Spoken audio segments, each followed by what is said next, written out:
जय हिंद, नमस्ते दोस्तों।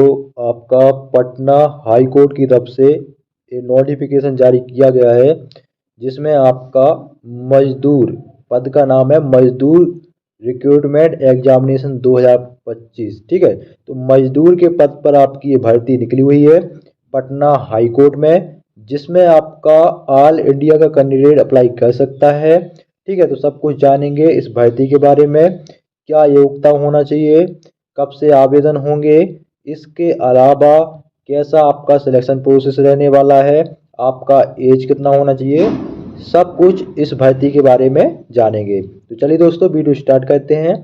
तो सबसे पहले बात कि कहाँ निकली है, तो आपकी जो भर्ती है वो पटना हाई कोर्ट में निकली है। ठीक है, पद का नाम क्या है, तो पद का नाम है मजदूर का एक पद है। क्लियर हो गया। बात कर लेते हैं ऑनलाइन डेट के बारे में। तो आपका ऑनलाइन जो होगा वो 17 फरवरी से स्टार्ट होगा। ठीक है, 17 फरवरी आपका आवेदन डेट है और आवेदन का लास्ट डेट आपका 18 मार्च है। क्लियर हो गया। अब बात करते हैं सैलरी। देखो, इसमें ग्रुप सी का ये पोस्ट है। किसका पोस्ट है? ग्रुप सी का ये पोस्ट है। ठीक है, और आपका जो सैलरी है वो रहेगा इसमें 14,800 से लेकर 40,300। यह आपका इन हैंड सैलरी है। ठीक है, इसके अलावा अलाउंस मिलेगा तो 25-30 हज़ार तक पहुंच जाएगा। ठीक है, तो आपका सैलरी हो गया। बात करते हैं कितने पद पर आपकी ये वैकेंसी निकली हुई है। तो ये आप पद देख सकते हो कैटेगरी वाइज। तो देखो, जनरल के हैं इसमें 74 पद, एससी के हैं 27 पद, एसटी के हैं 2 पद, ईबीसी के हैं 31 पद और बीसी के हैं 20 पद और आपका ईडब्ल्यूएस के हैं 17 पद। टोटल आपका जो ये भर्ती है वो 171 पदों पर निकली हुई है। ठीक है, अब आपकी वैकेंसी हो गई और देखते हैं इसमें क्या है। बात करते हैं एलिजिबिलिटी क्राइटेरिया, यानी आपकी जो योग्यता है वो क्या होना चाहिए। तो आप ऑल इंडिया का कैंडिडेट है वो इसमें अप्लाई कर सकता है। ठीक है, अब देखो भाई साहब आपकी एज लिमिट के बारे में। देखो, एज लिमिट जो है वो आपकी 18 से 37 साल आपकी एज होना चाहिए। कितना होना चाहिए? 18 से 37 साल आपकी एज होना चाहिए। और आपकी एज कब से काउंट की जाएगी? 1 जनवरी 2025 से काउंट की जाएगी। ये नोटिफिकेशन में लिखा हुआ है। ठीक है, बाकी जो रिजर्व कैंडिडेट हैं उनको एज में छूट दी गई है, तो ये आप देख सकते हो। जैसे अगर आप यूपी के होगे तो 18 से 37 साल तक अप्लाई कर सकते हो। ठीक है, अदर स्टेट वाले। तो एज लिमिट हो गई। अब चलते हैं आगे। आगे आपकी क्वालिफिकेशन दी गई है, कौन कौन इसमें आवेदन कर सकता है वो इसमें बताया गया है। तो आप ये देख सकते हो, इसमें आपका साफ साफ दिया गया है। एक मिनट, आपका लिखा हुआ है minimum education qualification of 8 pass from a recognise board या इंस्टीट्यूशन। तो आप मिनिमम 8 पास होने चाहिए तो आप इसके लिए अप्लाई कर सकते हो। ठीक है, और 12 पास, मैक्सिमम 12 पास होना चाहिए। अगर आप इससे ज़्यादा पास हो तो वो नहीं माने जाओगे। ठीक है, यानी आप 8 पास से लेकर 12 पास होने चाहिए। ठीक है, अगर आपने इससे ज़्यादा कुछ कर रखा है तो वो आपको फेल कर देंगे, ध्यान रखना। तो 8 से 12 पास वाले भर सकते हैं। ठीक है, क्योंकि मिनिमम लिखा है 8 पास, मैक्सिमम लिखा है 12 पास, इसका मतलब यही हुआ। ठीक है, और और लिखा है कि नॉलेज, आपको साइकिल का नॉलेज होना चाहिए। और फिर लिखा है proficiency in life skill, life skill का थोड़ा बहुत नॉलेज होना चाहिए। ठीक है, अब देखते हैं भाई साहब, ये रिजर्वेशन है, ये अपने काम करेंगे। आगे चलो, अब देखते हैं एग्जाम पैटर्न या सिलेक्शन प्रोसेस कैसे होगा सिलेक्शन। तो देखो, ये लिखा है आपका पूरा सिलेक्शन प्रोसेस, जूम कर देते हैं। सबसे पहले होता है आपका रिटन एग्जाम, जो कि OMR बेस्ड होगा। बहुविकल्पी आपके ऑब्जेक्टिव प्रश्न रहेंगे।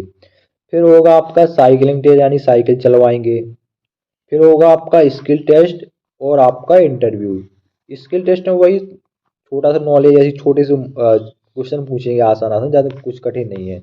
ठीक है, क्योंकि 8 पास का है तो क्या कठिन होगा यार उसमें। फीस देख लो, फिर मैं आपको एग्जाम पैटर्न सिलेबस बताता हूँ। तो देखो, जर्नल, BC, EBC EWS को लगेंगे 700 रुपये, ठीक है, जनरल के 700, SC ST के लगेंगे इसमें 350। चलो अब आगे बढ़ो, ठीक है, इतना ही। बिहार में कोई सही वैकेंसी निकले इतने ही लगते हैं, 600-700 रुपये वो ले आसानी से बिल्कुल ले ही लेते हैं। अब देखना है अपन को एग्जाम पैटर्न कि कैसे आपका क्या क्या पूछा जा रहा है इसमें, कैसे हुआ सिलेक्शन। और चलो थोड़ा नीचे चलते हैं, हाँ ये आ गया, ठीक है, कैसे हुआ, ठीक है, ठीक हट गया। तो देख लो भाई साहब, syllabus and scheme of examination, इसको जूम कर लेते हैं।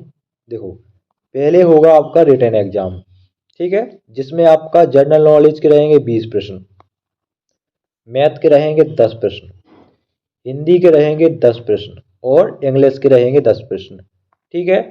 टोटल आपके जो रिटन एग्जाम होगा वो होगा आपका 50 अंक का ही दिया गया है, जिसमें से आपको 40% यानी 50 का 40% होता है, 20 नंबर आपको लाने पड़ेंगे। टाइम मिलेगा इसमें 2 घंटे का, ठीक है। क्वालिफाई नेचर का है, क्वालिफाई मार्क्स लिखे हैं इसमें, ठीक है। मतलब 50 नंबर का रिटन एग्जाम होगा जिसमें से आपको 20 नंबर लाने हैं तो आप क्वालिफाई कर जाओगे, ठीक है। 2 घंटे का टाइम मिलेगा। फिर होगा आपका स्किल टेस्ट और इंटरव्यू।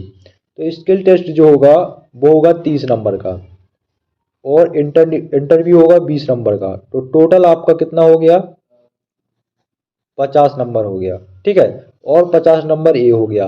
तो इसमें से आपको इसका छोड़ दो, जैसे आपका इंटरव्यू है तो स्किल टेस्ट है तो ये 30 नंबर का, तो 30 में से आपको स्किल टेस्ट में 12 नंबर लाने पड़ेंगे तो आप क्वालिफाई हो जाओगे। 12 से अगर कम आते तो डिस्क्वालीफाई, ध्यान रखना। इंटरव्यू है तो 20 नंबर का होगा तो 20 में से 6 नंबर आपको मिनिमम लाने ही पड़ेंगे, तभी आप क्वालिफाई हो पाओगे, ठीक है। तो ये हो गया आपका। इसके बाद फिर आपका एक पेपर और होगा, वो है ए वाला, ठीक है। 2 पेपर होंगे, फिर एक जो लास्ट का पेपर इससे शायद मेरिट लिस्ट बनेगी। तो जो पेपर है इसमें आपका जनरल क्वेश्चन रहेंगे जो कि आपके 8 क्लास लेवल के रहेंगे, 60 नंबर का रहेगा पेपर। फिर आपका general question knowledge of life skills के रहेंगे जो कि 40 नंबर का होगा। 100 अंक का टोटल ये पेपर होगा।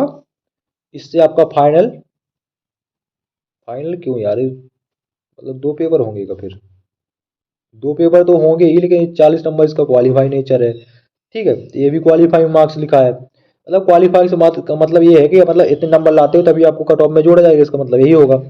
तो 2 पेपर होंगे, तो मेरे ख्याल से जो पहले वाला है वो क्वालिफाई, इससे शायद फाइनल मेरिट लिस्ट बने। या तो ऐसा हो सकता है कि दोनों पेपर का प्लस करके फिर उससे फाइनल मेरिट लिस्ट बनाए, क्योंकि क्वालिफाइंग का उसका नहीं लिखा हुआ है, ठीक है, कि पहला क्वालिफाई नेचर का है। समझ में आ गया?